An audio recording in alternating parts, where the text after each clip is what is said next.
Art, it's Kevin Kelly here. Hi, Kevin. How are you? I'm great, and I'm loving the tax talk, and we definitely need to simplify the system, and I think we're headed in the right direction. But one of the things that worries me the most is that when we're comparing this to 1981, our debt to GDP ratio was in the 30s back then. Yes. And right now we are having structural reform. I mean, we're seeing an aging population. We have $55 trillion of unfunded liabilities starting to hit the balance sheet as people start to retire with Medicare, Medicaid, Social Security.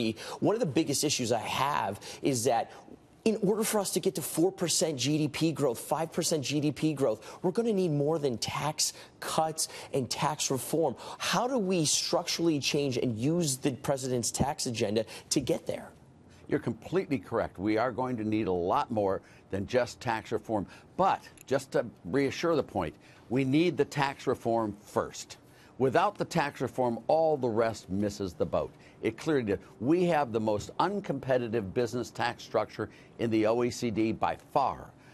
We have been getting worse and worse as the years have gone on. Now is the time to really reform the business tax code dramatically. Then we go to the next one, which is the ACA. Then we go to other programs as well. But you've got to start with first things first, and that is tax reform, growth, and then the economy. You can do all the rest. Remember what the 81 tax bill did for us with your 30% national debt to GDP, which is correct.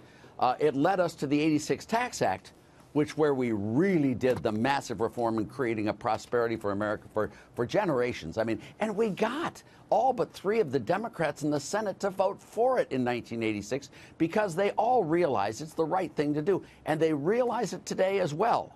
I just don't know how a Democrat can honestly vote against this bill and hold his face up high to the electorate. It just doesn't make sense to me. I mean, there is such a level of partisanship now.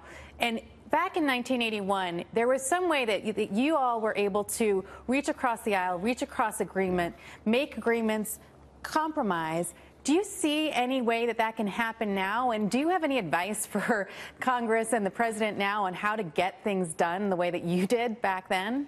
Yeah, let me just say that there was a circumstance that occurred in 1981 that gave the president a great deal of favorable. When Hinckley shot the president and didn't kill him, the favorables for the president went way up, and all the legislature, Republicans and Democrats, felt very sorry, wanted to be on the team, and they voted for the 1981 Tax Act. Right. By 82, that partisanship had come back to an extreme form.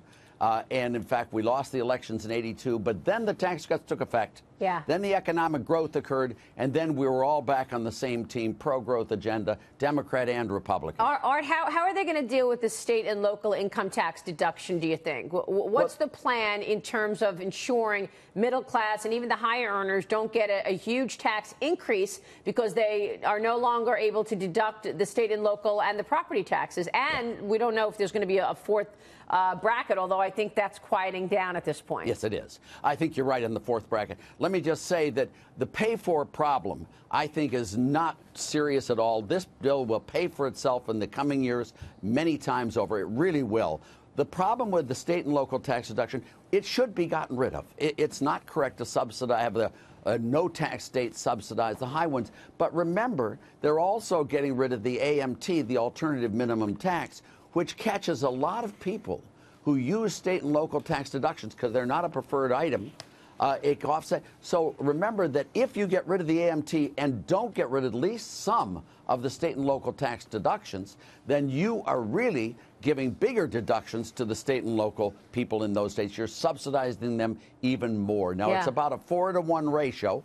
So the AMT picks back up the state and local tax deductions, about 1/4 of them. But it's really a very important point is that sooner or later the state and local tax deductions should be gotten rid of. It's just wrong. Wondering if they're going to put a cap on it, like if you made if they put a cap on, let's say, you could do half of it. Right. Half of it would be perfectly fine if you got rid of half of it and got rid of the AMT. It would be a net win for deductions, getting rid of that. Yeah. But you can't get rid of it. You can't get the AMT and not do some state and local tax deductions. Otherwise, you're increasing the load. Understood. Art, good to see you. Thanks so much. It is great to see you, Maria. Thank you, everybody. Thank you, Art Laffer, for joining us there.